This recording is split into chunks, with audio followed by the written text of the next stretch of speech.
जय हिंद दोस्तों, जय हिंद बच्चों। ज्योग्राफी 365 में आपका तहे दिल से स्वागत है। जैसा कि आपको पता है कि माध्यमिक शिक्षा बोर्ड के द्वारा स्तर 2024-25 का ब्लू प्रिंट और ब्लू प्रिंट के साथ साथ मॉडल पेपर जारी कर दिया गया है। तो मैंने आपको ज्योग्राफी का जो ब्लू प्रिंट है वो भी समझा दिया है और ज्योग्राफी का जो मॉडल पेपर बोर्ड ने जारी किया था वो भी समझा दिया है। जब ये दोनों चीज़ें आपके पास पहुंच चुकी हैं तो आज मैं आपके लिए इसी ब्लू प्रिंट के आधार पर रोज़ाना ज्योग्राफी की टेस्ट सीरीज़ें लेके आऊँगा, जिसमें पूरा ब्लू प्रिंट के अकॉर्डिंग होगा। उसमें हमारे बहुविकल्पीय प्रश्न भी होंगे, रेगिस्तान भी होंगे, अति लघुरात्मक भी होंगे, लघुरात्मक भी होंगे, दीर्घ उत्तरात्मक भी होंगे और निम्नात्मक भी होंगे। सबसे बड़ी बात यह है कि ये जो मॉडल पेपर होंगे इनकी विस्तृत व्याख्या आपको बड़ी शानदार दूंगा। आप अपनी ज़िंदगी में याद रखोगे कि वास्तव में यदि ज्योग्राफी पढ़ना है तो आप ज्योग्राफी 365 पर ही पढ़िए। तो आज हम गुरुवार है, गुरुवार के दिन मैं आपसे वादा करता हूँ कि जितने भी मॉडल पेपर होंगे 90-95% पेपर इन्हीं मॉडल पेपरों से और इन्हीं मॉडल पेपरों की व्याख्या से आएगा। आप विश्वास कीजिए, आप इस यूट्यूब चैनल से जुड़िए। तो आइए हम स्टार्ट करते हैं। सबसे पहले यानी सेक्शन ए दिया होता है, इसके अंदर आपको बहुविकल्पीय प्रश्न पूछे जाते हैं, रेगिस्तान प्रश्न पूछे जाते हैं और यानी अति लघुरात्मक प्रश्न इसमें पूछे जाते हैं। तो यानी कुल इसमें जो प्रश्नों की संख्या होगी आपके पास 18 होगी और 18 प्रश्न, प्रत्येक प्रश्न आधे आधे अंक का होगा। तो ये 9 अंक के 18 प्रश्न आएंगे।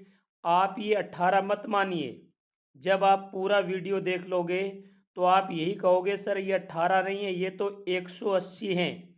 पूरी बुक का आपने निचोड़े दे दिया, प्रत्येक ऑप्शन की व्याख्या मैंने बताई है। तो देखिए हम सबसे पहले बात करते हैं। जो हमारा सबसे पहला प्रश्न है बड़ा शानदार जानदार प्रश्न है कि मानव भूगोल मानव समाजों और धरातल के बीच संबंधों का संश्लेषित अध्ययन है। हमेशा डेफिनेशन इस प्रकार से इन्वर्टेड कोमा में लिखी जाती हैं। यह कथन किसका है? विडाल डी ला ब्लास का, कुमारी सैंपल का, रेटजेल का, ग्रिफिथ टेलर का। तो सबसे पहले तो मैं आपको ये बता दूं कि मानव भूगोल मानव समाजों और धरातल के बीच संबंधों का संश्लेषित अध्ययन है। यह कथन रेटजेल का है। किसका है? रेटजेल का है। ये 2012 के अंदर माध्यमिक शिक्षा बोर्ड ने डेफिनेशन पूछी भी थी। इनके साथ साथ आपको एक सैंपल की डेफिनेशन भी है। मानव भूगोल अस्थिर पृथ्वी और क्रियाशील मानव के बीच परिवर्तनशील संबंधों का अध्ययन है। ये भी डेफिनेशन आपको याद करनी है क्योंकि 2016 और 24 में ये डेफिनेशन पूछी जा चुकी है। और सबसे बड़ी बात यह है कि ब्लास की डेफिनेशन आज तक आपको नहीं पूछी गई है। अब की बार ये मॉडल पेपर में दे रखी है। जो डेफिनेशन है कि हमारी पृथ्वी को नियंत्रित करने वाले भौतिक नियमों तथा इस पर रहने वाले जीवों के मध्य संबंधों के अधिक संश्लेषित ज्ञान से उत्पन्न संकल्पना है। इस प्रकार से आपको रेटजेल की वेरी वेरी इंपॉर्टेंट है। रेटजेल के बाद ब्लास की इंपॉर्टेंट है, फिर सैंपल की। एक बात ये भी ध्यान रखना कि रेटजेल की परिभाषा में संश्लेषण पर सर्वाधिक जोर दिया है, जबकि सैंपल की परिभाषा में गत्यात्मकता पर सर्वाधिक जोर दिया है। तो ये था आपका क्वेश्चन नंबर 1 है, जिसमें से 5 क्वेश्चन निकल चुके हैं। और कई बार एग्जामिनर ऐसे भी प्रश्न दे देता है कि रेट जेल के अनुसार मानव भूगोल की परिभाषा लिखिए, मानव भूगोल की परिभाषा लिखिए। तो आपको इस प्रकार से ये परिभाषा याद रखनी है। और इसी प्रकार से सैंपल की भी पूछ सकता है कि सैंपल के अनुसार मानव भूगोल की परिभाषा लिखिए। तो उम्मीद करता हूँ कि पहला प्रश्न है उसका निचोड़ आ गया आपके पास। क्वेश्चन नंबर 2 है, निम्न में से राजनीतिक भूगोल का उपक्षेत्र है। यहाँ राजनीतिक भूगोल का उपक्षेत्र पूछा है। तो सबसे पहले मैं बता दूं कि आपको मानव भूगोल के 4 क्षेत्र कम से कम याद होने चाहिए। मानव भूगोल के जो 4 क्षेत्र हैं वो आपकी बुक में एक सारणी दी हुई है और उस सारणी के ऊपर ये सारे के सारे उपक्षेत्र हैं वो दिए हैं। तो आइए हम बात करते हैं मानव भूगोल के 4 क्षेत्रों की बात करते हैं। तो जैसे सामाजिक भूगोल है, नगरीय भूगोल है, राजनीतिक भूगोल है, जनसंख्या भूगोल है, आवास भूगोल है और आर्थिक भूगोल है। ये मानव भूगोल के 5-6 क्षेत्र हैं याद रखना, जिसमें से 4 याद रखने। इतने सारे क्षेत्र हैं, इनमें कुछ क्षेत्रों के क्या दिए हुए हैं, उप क्षेत्र दिए हुए हैं। जैसे सामाजिक भूगोल के उप क्षेत्र दिए हुए हैं, राजनीतिक भूगोल के उप क्षेत्र दिए हुए हैं और आर्थिक भूगोल के उप क्षेत्र दिए हुए हैं। आर्थिक भूगोल के उप क्षेत्र तो 2015 में भी पूछा, 2017 में भी पूछा, 2024 में भी पूछे हैं। तो सबसे पहले आपके ज़्यादा याद नहीं रहें तो कम से कम सामाजिक भूगोल के 4 उपक्षेत्र याद रखना, आर्थिक भूगोल के 4 उपक्षेत्र याद रखना, राजनीतिक भूगोल के सिर्फ और सिर्फ 2 ही उपक्षेत्र हैं। जैसे राजस्थान के अंदर राजनीति करता है सैनी समाज, राजस्थान में राजनीति करता है सैनी समाज, यानी राजनीतिक भूगोल के 2 उपक्षेत्र हो गए। एक तो सैन्य भूगोल हो गया, से का क्या बन गया सैन्य भूगोल, और एक नी का बन गया निर्वाचन भूगोल। इसी हिसाब से सामाजिक भूगोल के भी 4 याद रखना।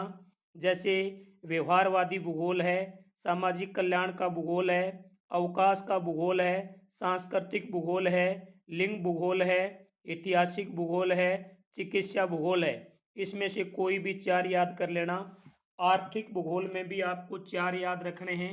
जैसे संसाधन भूगोल है, कृषि भूगोल है, उद्योग भूगोल है, विपणन भूगोल है, अंतर्राष्ट्रीय व्यापार का भूगोल है और पर्यटन भूगोल है।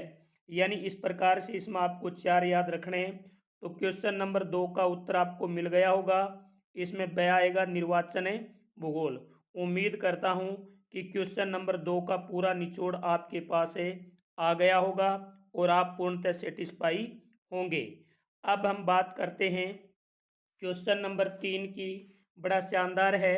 ये जो ऊपर वाले मैंने क्वेश्चन लिए हैं ये दोनों ही मानव भूगोल के पाठ नंबर 1 से हैं और ये है आपका मानव भूगोल में चैप्टर 2 से।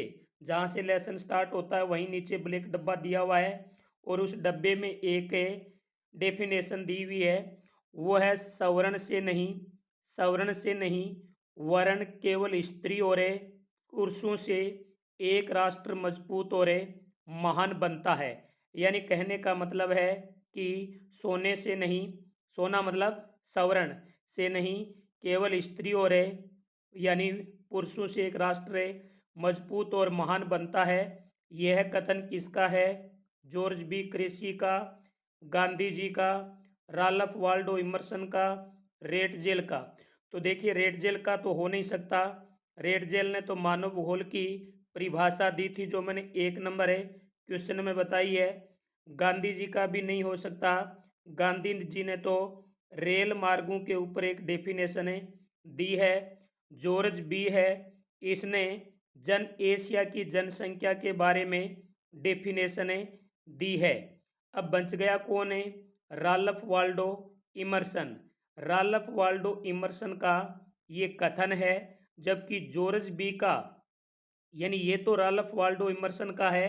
और यदि आपको प्रश्न ऐसे पूछ ले कि एशिया में बहुत अधिक स्थान पर कम लोग और कम स्थान पर बहुत अधिक लोग रहते हैं, यह कथन किसका है, तो ये कथन होगा जॉर्ज बी का होगा। किसका होगा? जॉर्ज बी क्रेसी का। और ये जॉर्ज बी वाला 2015 में पूछा भी जा चुका है।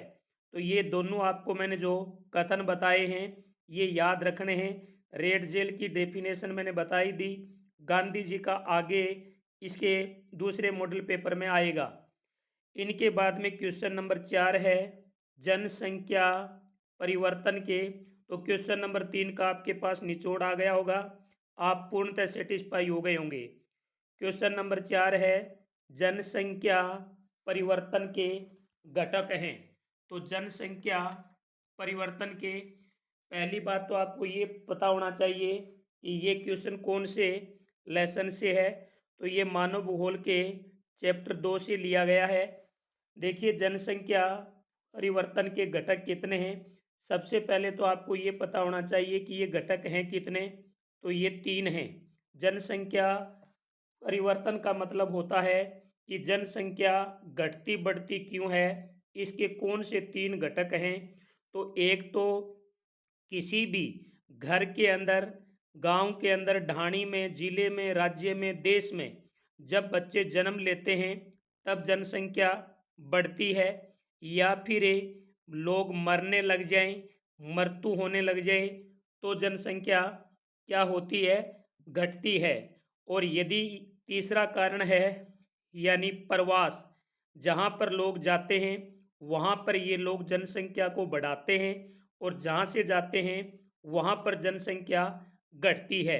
तो ये 3 मुख्य कारण हैं, जन्म, मृत्यु और प्रवास। अब माध्यमिक शिक्षा बोर्ड ने 2024 में क्या पूछा था, एक प्रश्न पूछा यहाँ से कि जनसंख्या प्रवास क्या है। जनसंख्या प्रवास क्या है, तो यानी लोगों का स्थायी या अस्थायी रूप से एक स्थान से दूसरे स्थान पर जाना ही क्या कहलाता है, प्रवास कहलाता है। तो उम्मीद करता हूँ कि जो ये क्वेश्चन नंबर 4 है इसका निचोड़ आपके पास आ गया होगा और आप सेटिस्फाई भी होंगे। क्वेश्चन नंबर 5 है, यदि वीडियो अच्छा लग रहा है तो वीडियो को भयंकर जम करके शेयर कर दें। क्वेश्चन नंबर 5वां है मानव विकास अवधारणा। मानव विकास अवधारणा, सबसे बड़ी बात यह है कि आपको ये पता होना चाहिए कि ये क्वेश्चन कौन सी बुक से, कौन से चैप्टर से लिया है। मानव विकास अवधारणा है, ये आपकी मानव भूगोल वाली बुक है, उसमें चैप्टर नंबर 3 से लिया गया है जिसका नाम मानव विकास है। अब देखिए मानव विकास की अवधारणा का प्रतिपादन किसने किया, तो मैं आपको बता दूं कि 2 अर्थशास्त्री थे। कौन थे?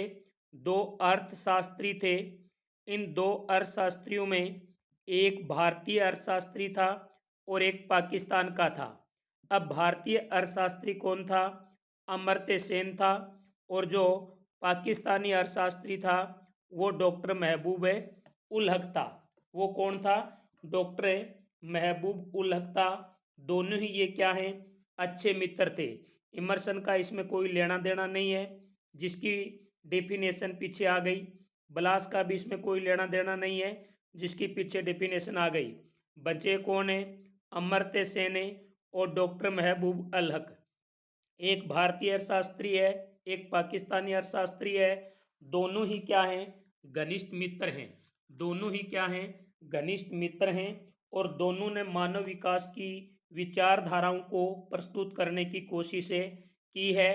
तो इन मानव विकास की अवधारणा में सबसे बड़ा यदि कोई योगदान है, यदि इनका जनक या प्रतिपादन कहूँ तो डॉक्टर महबूब उल हक हैं। जबकि अमर्त्य सेन तो इनका क्या था? सहयोगी था। अमर्त्य सेन तो इसका सहयोगी था। और आपको ये भी बता दूं कि अमर्त्य सेन को यानी नोबेल पुरस्कार भी दिया गया है। प्रोफेसर अमर्त्य सेन को नोबेल पुरस्कार से भी नवाजा गया है। अब आप सबसे बड़े मज़े की बात तो ये देखिए कि डॉक्टर महबूब, इसका उत्तर ब हो जाएगा। डॉक्टर महबूब उल हक के अनुसार मानव विकास होगा, यानी डॉक्टर महबूब उल हक के अनुसार मानव विकास उस समय होगा जब लोगों के विकल्पों में क्या होगी, वृद्धि होगी। हक का मानना है कि लोगों के विकल्पों में क्या करना, विकल्पों में वृद्धि करके उनके जीवन स्तर को क्या किया जा सकता है, सुधारा जा सकता है। उनके जीवन स्तर को क्या किया जा सकता है, सुधारा। जबकि प्रोफेसर अमर्त्य सेन कहते हैं कि यानी यानी समता विकल्पों की क्या होनी चाहिए, स्वतंत्रता होनी चाहिए। जबकि अमर्त्य सेन क्या कहते हैं कि विकल्पों की समर्थ यानी स्वतंत्रता होनी चाहिए। तो डॉक्टर महबूब उल हक के अनुसार मानव विकास लोगों के विकल्पों में वृद्धि करता है और उनके जीवन स्तर में सुधार लाता है। इसका मतलब हक के अनुसार विकल्पों में वृद्धि करके ही लोगों का जीवन स्तर सुधारा जा सकता है। सेन ने कहा है कि विकल्पों की स्वतंत्रता में वृद्धि होनी चाहिए। इस प्रकार से विकास का केंद्र बिंदु कौन हुआ, वेरी इंपॉर्टेंट है। विकास का जो केंद्र बिंदु है ये किसे माना जाता है, मानव को माना जाता है। तो ये उम्मीद करता हूँ क्वेश्चन नंबर 5 से का पूरा निचोड़ आपके समझ में आया होगा, आप पूर्णतः सेटिस्फाई होंगे। क्वेश्चन नंबर 6 है, बड़ा शानदार प्रश्न है कि भू उपयोग संबंधी अभिलेख कौन रखता है। भू उपयोग संबंधी अभिलेख कौन रखता है, तो ये आपको पता है कि ये जो क्वेश्चन है ये भारत की भूगोल जो अपनी ज्योग्राफी की सेकंड बुक है, और सेकंड बुक के अंदर है जो हमारा चैप्टर है 3, सेकंड बुक का तीसरा चैप्टर है, वहाँ से ये मैंने प्रश्न लिया है। तो आइए हम बात करते हैं कि भू उपयोग संबंधी। सबसे पहला ऑप्शन है भारतीय सर्वेक्षण विभाग। देखिए भारतीय सर्वेक्षण विभाग का कार्य क्या है। भारतीय सर्वेक्षण विभाग का काम है कि भारत की प्रशासकीय इकाइयों के भारत की भारत की भारत की प्रशासकीय इकाइयों के भौगोलिक क्षेत्र की सही जानकारी देने का दायित्व है। कोई आपको ये पूछ ले कि भारत की प्रशासकीय इकाइयों के भौगोलिक क्षेत्र की सही जानकारी देने का दायित्व है किसका है, तो वो भारतीय सर्वेक्षण विभाग का है। जबकि भू उपयोग संबंधी अभिलेख या रिकॉर्ड है वो भू राजस्व विभाग के द्वारा रखा जाता है। तो ऑप्शन तो इसमें ब होगा, लेकिन जरूरी नहीं, क्वेश्चन ऐसे भी आ सकता है कि भारत की प्रशासकीय इकाइयों के भौगोलिक क्षेत्र की सही जानकारी देने का दायित्व किसका है, तो वो भारतीय सर्वेक्षण विभाग का माना जाता है। इनके बाद में मैं बात करूं कि भारतीय वायु प्राधिकरण। देखिए भारतीय वायु प्राधिकरण को हम ऐसे भी कह सकते हैं एयर अथॉरिटी ऑफ इंडिया। इसे हमें एयर अथॉरिटी ऑफ इंडिया के नाम से भी जानते हैं। तो देखिए भारतीय वायु प्राधिकरण यानी एयर अथॉरिटी ऑफ इंडिया, ये भारतीय वायु क्षेत्र में यानी भारत के अंदर जो वायुयान क्षेत्र है, इन वायुयान क्षेत्रों में सुरक्षित सक्षम वायु यातायात एवं सक्षम वायु, यानी कहने का मतलब ये है कि भारतीय वायु प्राधिकरण air authority of India limited है, ये भारतीय वायु क्षेत्र में सुरक्षित एवं सक्षम यातायात और वैमानिक संचार व्यवस्थाएं प्रदान करती है। अगला है द भारतीय राष्ट्रीय महामार्ग प्राधिकरण। तो देखिए भारतीय राष्ट्रीय महामार्ग प्राधिकरण है, इसे शॉर्ट में NHAI भी कहते हैं, इसे NHAI भी कहते हैं। तो देखिए ये क्या है, यानी भारतीय राष्ट्रीय महामार्ग प्राधिकरण। सबसे पहले तो मैं आपको बता दूं कि इसकी स्थापना 1995 के अंदर हुई थी। इनका जो NHAI का पूरा नाम ये है। अब देखिए ये क्या है NHAI। ये भूतल परिवहन मंत्रालय के अधीन एक स्वायत्त शासी निकाय है। इसे ये इसका जो मुख्य कार्य है वो राष्ट्रीय महामार्गों के विकास, उनका रखरखाव और उनके विकास की जिम्मेदारी का दायित्व है इसे सौंपा गया है। तो उम्मीद करता हूँ क्वेश्चन नंबर 6 में चारों के चारों ऑप्शन हैं, इनकी व्याख्या आपके समझ में आ गई होगी। ये जरूरी नहीं होता है कि मैंने प्रश्न दिया ऐसे ही पूछा जाए, लेकिन ये बहुत ज़रूरी है कि जो मैं व्याख्या बता रहा हूँ प्रश्न वहीं से आएगा। आप एक बार विश्वास करें, आप अपनी ज़िंदगी में ज्योग्राफी 365 को नहीं भूलोगे। आइए हम बात करते हैं क्वेश्चन नंबर 7 की। 7वां क्वेश्चन है, निम्न में से पशु आधारित उद्योग है।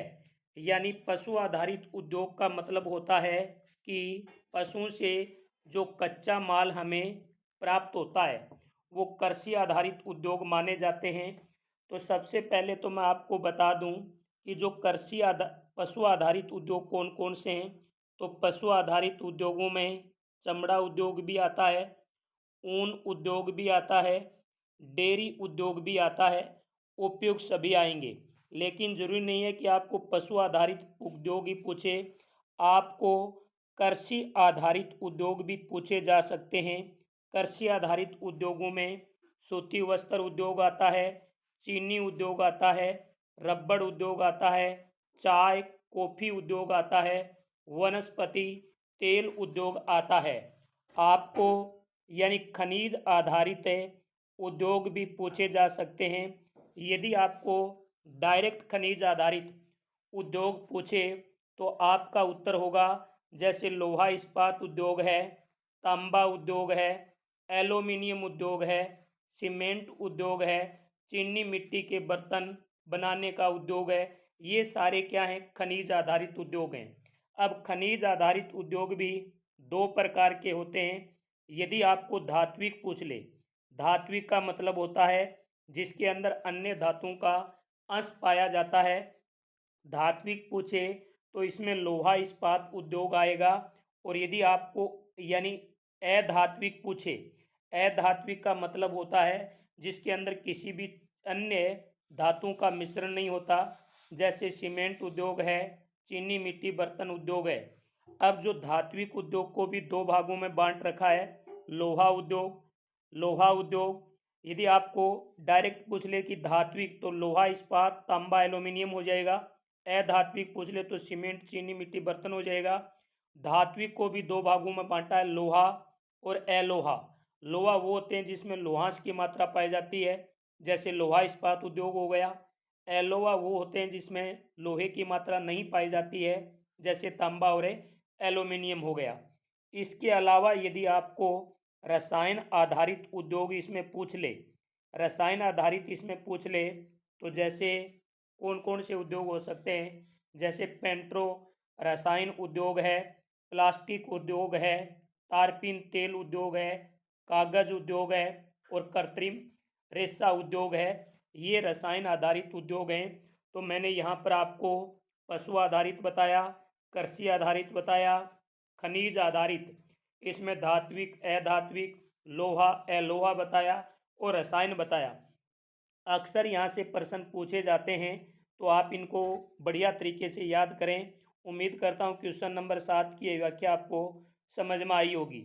अब देखिए क्वेश्चन नंबर 8 है, निम्न में से तृतीयक क्रियाकलाप का उदाहरण है।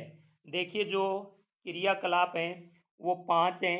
एक तो है प्राथमिक क्रियाकलाप, एक द्वितीयक क्रियाकलाप है, एक तृतीयक क्रियाकलाप है, एक चतुर्थक क्रियाकलाप है, एक पंचम। अक्सर इनके उदाहरण एग्जाम में बहुत बार पूछे गए हैं।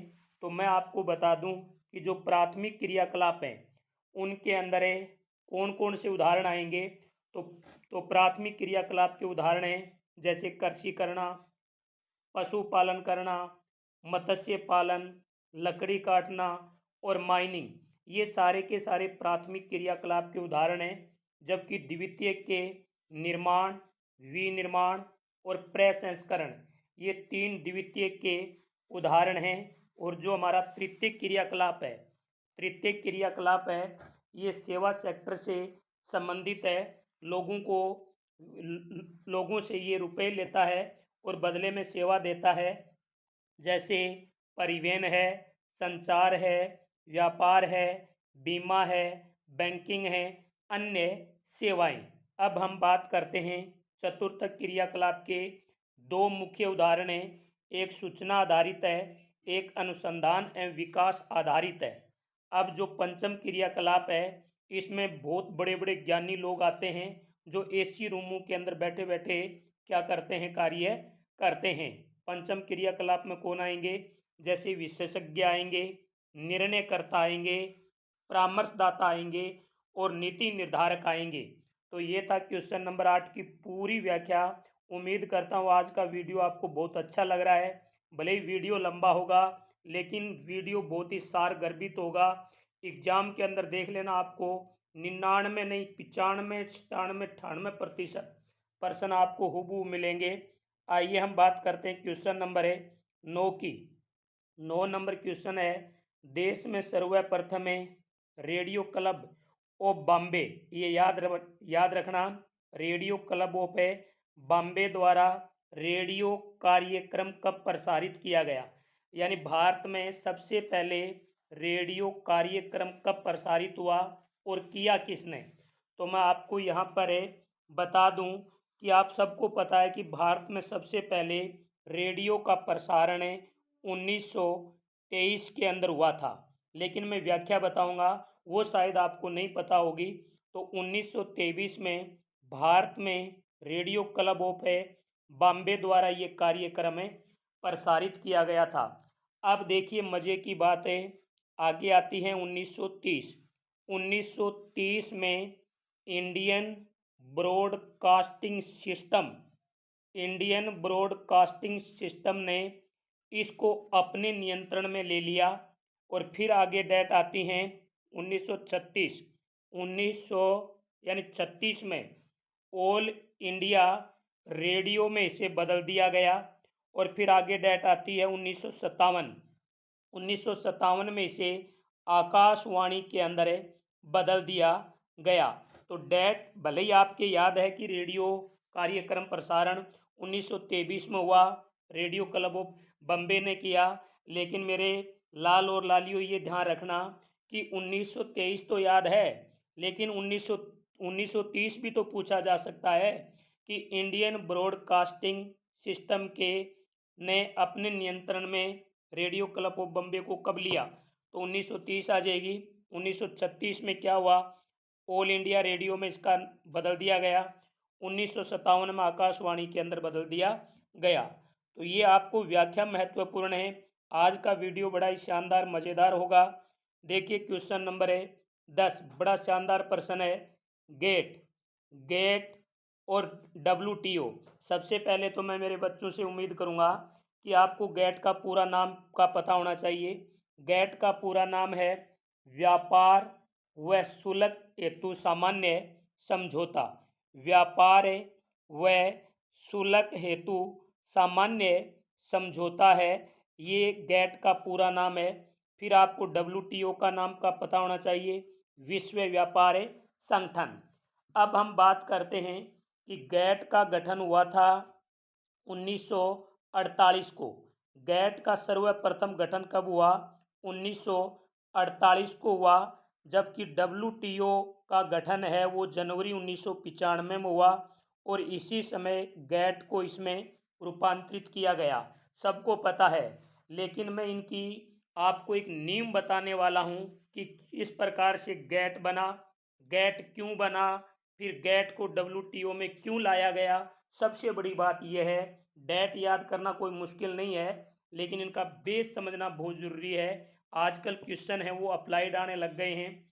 तो देखिए सबसे पहले मैं बात करूं, गेट का पूरा नाम बता दिया, गेट का गठन बता दिया, WTO का पूरा नाम बता दिया, WTO का गठन और गेट का WTO में रूपांतरण बता दिया। अब हम बात करते हैं इनके बेस की कि जब यानी पहला विश्व युद्ध है और जब दूसरा विश्व युद्ध हो रहा था, यानी प्रथम विश्व युद्ध है और द्वितीय विश्व युद्ध के दौरान पहली बार राष्ट्रों ने व्यापार व्यापार कर और संख्यात्मक प्रतिबंध लगाए थे। यानी जब फर्स्ट वर्ल्ड वार और सेकंड वर्ल्ड वार हो रहा था, उस समय राष्ट्रों ने व्यापार पर यानी कर और संख्यात्मक प्रतिबंध लगा दिए थे।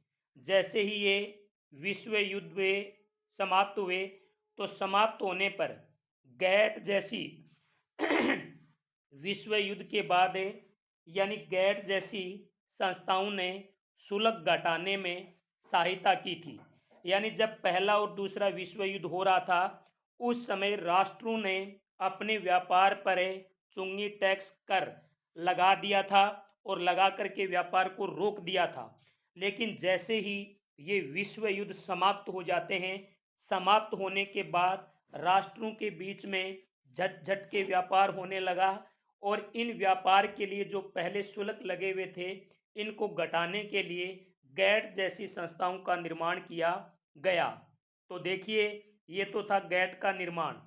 अब बात आती है कि 1994 में सदस्य देशों के द्वारा राष्ट्रों के बीच मुक्त और निष्पक्ष व्यापार को बढ़ावा देने के लिए एक स्थायी संस्था के निर्माण की सोची या एक स्थायी संस्था के निर्माण का निश्चय किया और वो स्थायी संस्था है वो बनी जनवरी 1995 में और उसी समय इसका नाम रखा गया विश्व व्यापार संगठन यानी WTO और फिर गैट को इसके अंदर रूपांतरित कर दिया गया। तो उम्मीद करता हूँ 10वां क्वेश्चन आपको बहुत ही शानदार समझ में आया होगा। वीडियो को जल्दी जल्दी शेयर करें भैया, आप शेयर नहीं कर रहे हैं। क्वेश्चन नंबर है 11 नंबर क्वेश्चन, जो 18 क्वेश्चन है 18 में मुझे सबसे शानदार क्वेश्चन लगा है वो 11 नंबर लगा है भाई। और 11 नंबर क्वेश्चन ही नहीं, 11 नंबर क्वेश्चन की व्याख्या बड़ी मज़ेदार है।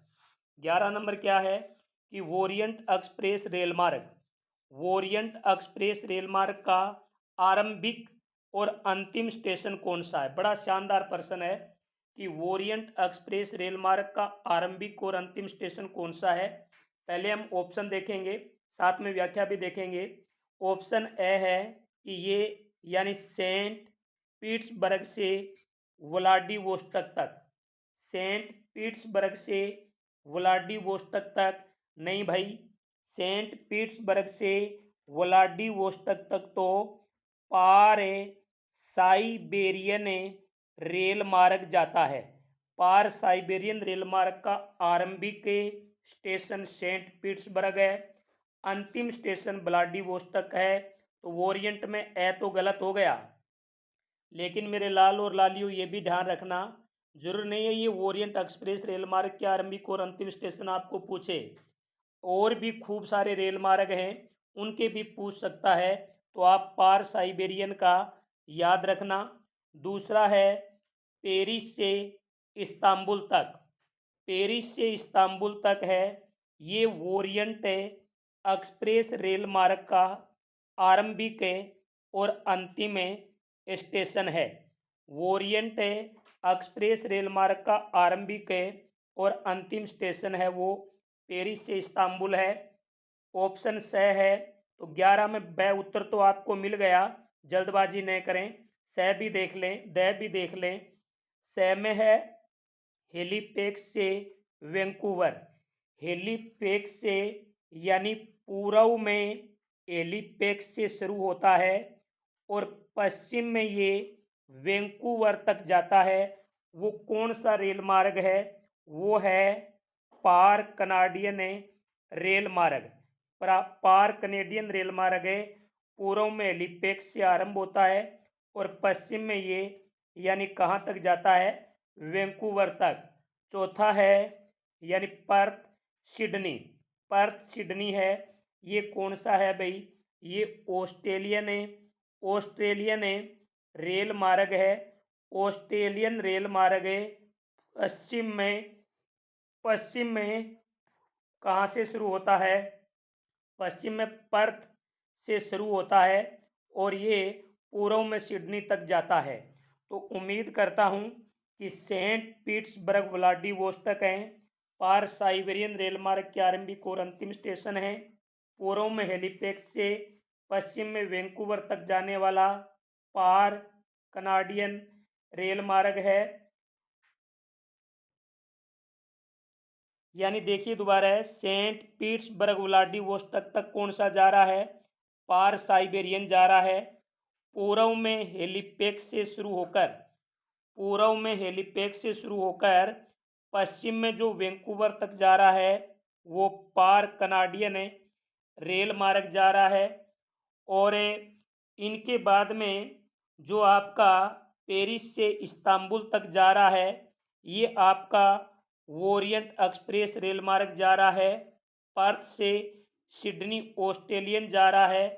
एक और भी ध्यान रखना भाई, उसका नाम है संघ और प्रशांत रेल मार्ग। संघ और जो प्रशांत रेल मार्ग है ये कहाँ से शुरू होता है?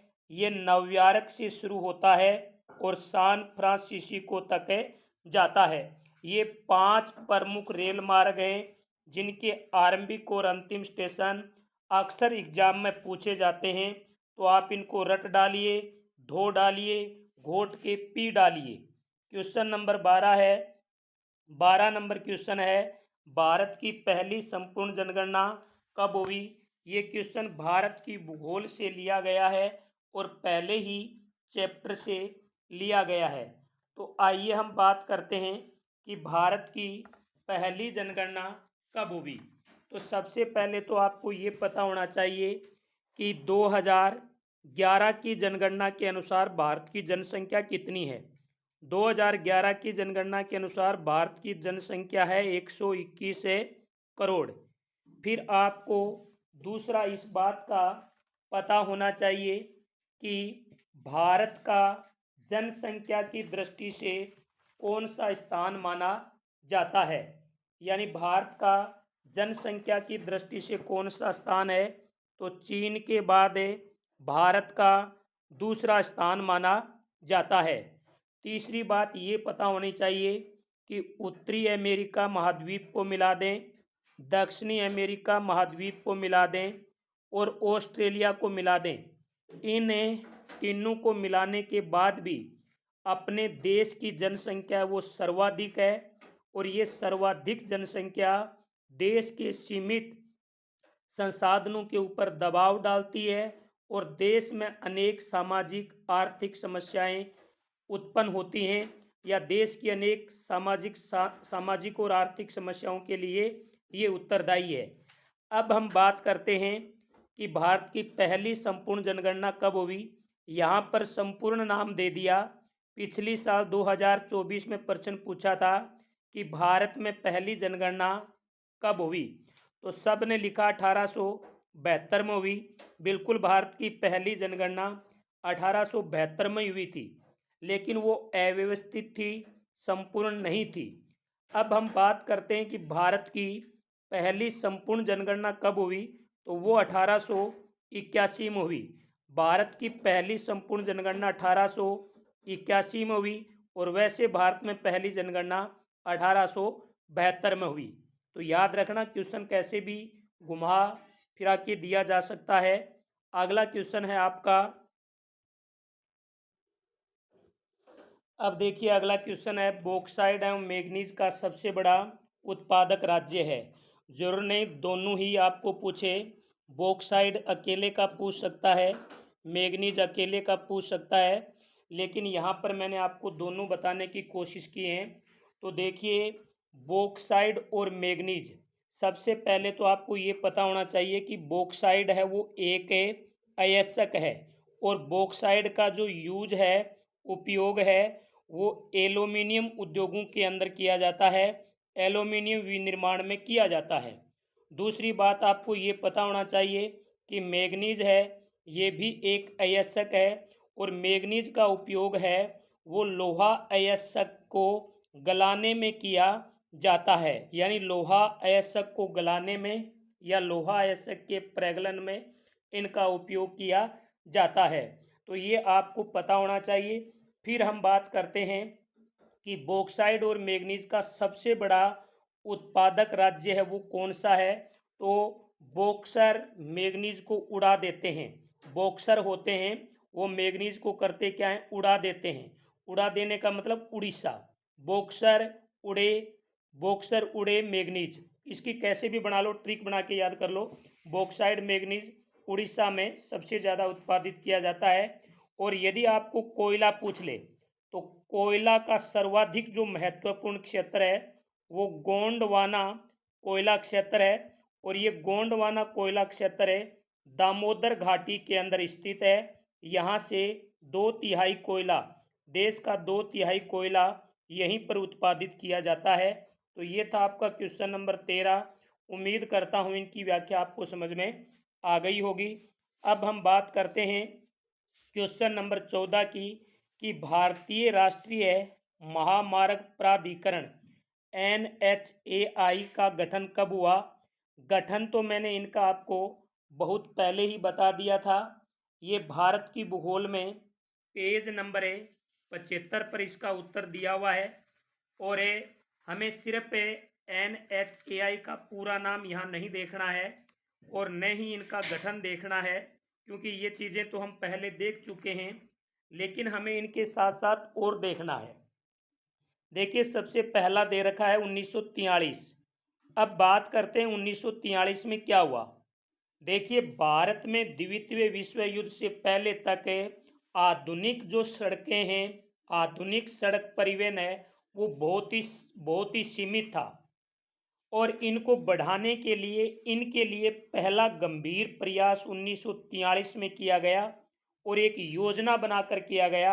और उस योजना का नाम था नागपुर योजना। तो नागपुर योजना का गठन 1943 में हुआ। द्वितीय विश्व युद्ध से पहले आधुनिक सड़कों का परिवहन सीमित था और इनको बढ़ावा देने के लिए किया गया। लेकिन रजवाड़ों यानी राजपूत राजाओं के द्वारा, यानी रजवाड़ों और ब्रिटिश सरकार के बीच भारत में, यानी रजवाड़ों और ब्रिटिश भारत के बीच आपस में समन्वय का अभाव होने के कारण ये योजना क्रियान्वित नहीं हो पाई, ज्यों की त्यों धरी की धरी रह गई। अब हम आज़ाद हो गए। आज़ादी के बाद भारत में सड़कों की दशा को सुधारने के लिए एक और कार्यक्रम आरंभ किया गया और उस कार्यक्रम का नाम था 20 वर्षीय सड़क योजना। ये 20 वर्षीय सड़क योजना कार्यक्रम है, ये 1961 में लागू किया गया था। तो 1943 नागपुर योजना, 1961 20 वर्षीय सड़क योजना, 1995 में भारतीय राष्ट्रीय महामार्ग प्राधिकरण। उम्मीद करता हूँ वीडियो अच्छा लगा होगा, व्याख्या अच्छी लग रही होगी। अगला प्रश्न है कि वार्षिक रिपोर्ट 2016-17 के अनुसार देश में अंतर्राष्ट्रीय हवाई अड्डों की संख्या है। तो देश में अंतर्राष्ट्रीय हवाई अड्डों की संख्या है 25। यहाँ पर आपको एक भारत का मानचित्र पूछा जाएगा, जो मैंने 2 मानचित्र तो बता दिए हैं, अपनी ज्योग्राफी 365 पर है, और भी बता देंगे। तो इसमें आपको 25 तो याद है, लेकिन जैसे दिल्ली है, अमृतसर है, जयपुर है, जोधपुर है, उदयपुर है, अहमदाबाद है, भोपाल है, कोयम्बटूर है, पुडुचेरी है, हैदराबाद है, भुवनेश्वर है, रांची है, पटना है, वाराणसी है, इलाहाबाद है, कानपुर है, आगरा है, लखनऊ है। ये आपको भारत के मानचित्र में पूछे जा सकते हैं और मैं इनका एक जल्दी ही वीडियो बना करके आपको मानचित्र समझा दूंगा। आप धैर्य रखें, शांति बनाए रखें, वीडियो को शेयर करते रहें बस। अगला क्वेश्चन नंबर 16 है कि निम्न में से शैक्षिक नगर का उदाहरण है। शैक्षिक नगर का उदाहरण है, बड़ा ही शानदार प्रश्न है भाई, कि निम्न में से शैक्षिक नगर का उदाहरण है वो क्या है। तो देखिए रुड़की है, वाराणसी है, पिलानी है। इसमें नहीं है पूछा है, भी ध्यान दें आप, इसमें नहीं है पूछा है कि कौन सा शैक्षिक नगर का उदाहरण है वो नहीं है। ये प्रश्न इसके अंदर आपको पूछा गया है। तो देखिए कौन सा उदाहरण है वो नहीं है। तो आपको पता है कि शैक्षणिक नगर का जो उदाहरण है वो कौन कौन से हैं। तो देखिए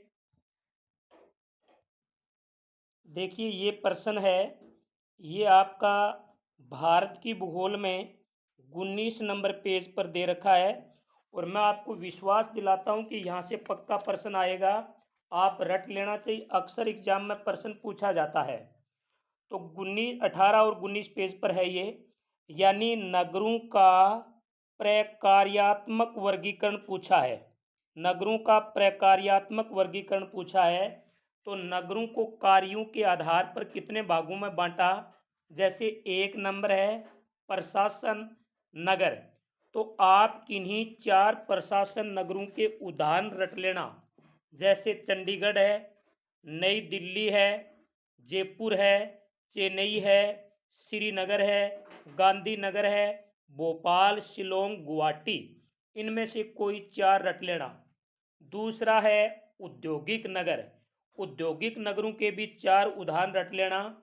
जैसे मुंबई है, सेलम है, कोयम्बटूर है, जमशेदपुर है, हुगली है, भिलाई है। तीसरा है परिवहन नगर। परिवहन नगर के कई उदाहरण मत याद करना, यदि करो तो आप जैसे धुलिया है, मुगल सराय है, इटारसी है, कटनी है, ये याद कर लेना। चौथा है वाणिज्य नगर। वाणिज्य नगरों के 3 उदाहरण याद कर लेना, कोलकाता, सहारनपुर, सतना। और 5वां है यानी माइनिंग यानी खनन नगर। तो आप जो खनन नगर है ये 2022 में पूछे भी जा चुके हैं। 4 उदाहरण याद कर लेना, रानीगंज, झरिया, डिगबोई, अंकलेश्वर, सिंगरौली। अगला है गेरिशी नगर जो 2023 में पूछा जा चुका है। गेरिशी नगरों को याद करने की एक आपको मैं यहाँ ट्रिक बता दूं। गेरिशी नगर याद करने हैं तो आप एक इंग्लिश का मीनिंग याद कर लेना, और वो है जम्बू। वो है जम्बू। जम्बू का मतलब जे का हो गया जालेंदर हो गया, ए का अंबाला हो गया, बी का बबीना हो गया, एम का क्या हो गया भाई, एम का महुआ महू, यानी जे का क्या हो गया जालंधर, ए का अंबाला, एम का महू, बी का बबीना, यू का उधमपुर। तो ये 4 याद कर लेना। इनके बाद धार्मिक और सांस्कृतिक नगर, इनके 4 उदाहरण याद कर लेना। जैसे वाराणसी है, मथुरा है, अमृतसर है, मदुरै है, पूरी है, अजमेर है, पुष्कर है, ये याद कर लेना। हरिद्वार भी आ जाएगा, उज्जैन भी आ जाएगा। अब बात आती है शैक्षणिक नगर।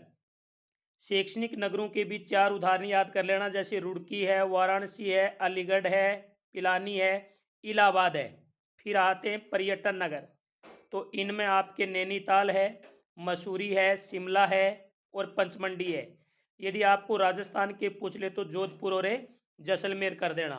तो इसमें राइट उत्तर क्या होगा, नहीं है पूछा है तो रुड़की, वाराणसी और पिलानी, ये तो तीनों हैं, लेकिन मसूरी नहीं है, क्योंकि मसूरी एक क्या है पर्यटन नगर का उदाहरण है।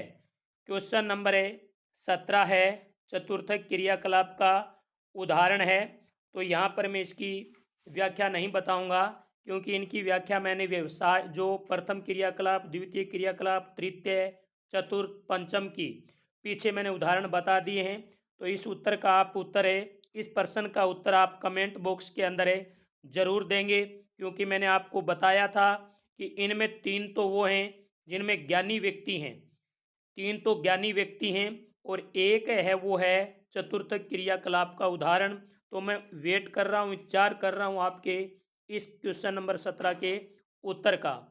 क्वेश्चन नंबर 18 है कि भारत के किन राज्यों का जनघनत्व उच्चतम और न्यूनतम है। भारत के किन राज्यों का जनघनत्व उच्चतम। यहाँ देखिए आपको राज्य पूछें, सबसे पहले तो आपको ये पता होना चाहिए की यानी 1951 के अंदर है, जब आप आज़ाद हुए उस समय भारत का जनघनत्व 117 था। अभी 2011 की जनगणना के अनुसार भारत का जनघनत्व 382 व्यक्ति प्रति वर्ग किलोमीटर है। अब आपको राज्य में सर्वाधिक पूछा है तो बिहार का सबसे ज़्यादा है। याद रखना, राज्य पूछे तो राज्यों में सबसे ज़्यादा किसका है? बिहारी बब्बू का है। और बिहारी बब्बू का कितना जनघनत्व है? 1102 व्यक्ति प्रति वर्ग किलोमीटर। बिहार के बाद पश्चिमी बंगाल का है। पश्चिमी बंगाल का है 1029। फिर उत्तर प्रदेश का आता है 829। बिहार और पश्चिमी बंगाल का भारत में सर्वाधिक जनघनत्व है। और यदि आपको उत्तरी भारत में 3 सर्वाधिक जनघनत्व वाले राज्य पूछे तो बिहार करना, पश्चिमी बंगाल करना, उत्तर प्रदेश करना। अब हम बात करते हैं न्यूनतम वाले की। तो न्यूनतम है, राज्य पूछे तो अरुणाचल प्रदेश, और अरुणाचल प्रदेश का जनघनत्व 17 व्यक्ति प्रति वर्ग किलोमीटर है। इसके अलावा भी आपके मॉडल पेपर में एक प्रश्न और ही पूछ रखा है, उसका भी मैं यहाँ व्याख्या बता दूं कि जो हमारा प्रायद्वीपीय भारत है, जो हमारा प्रायद्वीपीय भारत है, इस प्रायद्वीपीय भारत में सर्वाधिक जनघनत्व किसका है? केरल का है, और केरल का 859 है। फिर है किसका? यानी तमिलनाडु का, और तमिलनाडु का है 555। तो आप सर्वाधिक बिहार का, बिहार के बाद पश्चिमी बंगाल का, न्यूनतम अरुणाचल प्रदेश का, प्रायद्वीपीय भारत में पूछे तो केरल का और तमिलनाडु का। अब कई बार एग्जामिनर प्रश्न देता है कि भारत यानी किस केंद्र शासित प्रदेश का जनघनत्व अधिक है। आपको केंद्र शासित प्रदेश पूछ लेता है तो वो आपका है दिल्ली है, जिसका जनघनत्व 11,297 है। और यदि न्यूनतम जनघनत्व वाला केंद्र शासित प्रदेश पूछे तो आप करना है अंडमान निकोबार द्वीप समूह। तो आप मुझे अंडमान निकोबार द्वीप समूह का कितना जनघनत्व है, इसका उत्तर आप कमेंट बॉक्स में ज़रूर देंगे। इनके साथ साथ मैं जाते जाते ये भी बता दूं कि हिमाचल प्रदेश के पर्वतीय राज्यों को और असम को यदि आप छोड़ दें तो भारत के उत्तरी पूर्वी राज्यों का जनघनत्व वो निम्न है। तो ये थे आपके 18 वेरी वेरी इंपॉर्टेंट प्रश्न है। ये 18 मत कहिए, और ऐसे भी मत कहिए कि सर आप वीडियो बहुत लंबे बनाते हैं। वीडियो वही लंबा बना सकता है जो अपने सब्जेक्ट का ज्ञानी होगा, विद्वान होगा, एक एक चीज़ को बच्चों के सामने रख सकेगा। तो ये वीडियो भले ही 1 घंटा का हो गया होगा, लेकिन आप 18 क्वेश्चन मत समझिए, इसमें आपकी पूरी बुक का मैंने निचोड़ दिया है। 180% के आसपास। एक भी पर्सन बाहर चला जाए आप मुझे बता देना अपने यूट्यूब चैनल से। मैं भी यहीं रहूँगा, तुम भी यहीं रहोगे। और इस वीडियो को आप जम के लाइक करो। जितने ज़्यादा यूज आएंगे तो ही आपका अगला सेकंड वीडियो आएगा। और हम सेकंड वीडियो के अंदर लेके आएंगे रेगिस्तान के प्रश्न हैं, और इनके साथ साथ आपके जो ये प्रश्न अति लघुरात्मक वाले हैं ये। तो ये हो गया इसका दूसरा वीडियो। फिर तीसरे वीडियो में हमें भाग ब और स लेके, भाग स और द लेके आएंगे, ब स द। इस प्रकार से आपका एक पूरा मॉडल पेपर आपके पास पहुंच जाएगा। ऐसे हमारी टेस्ट सीरीज वार्षिक एग्जाम तक चलती रहेगी। जय हिंद, जय भारत।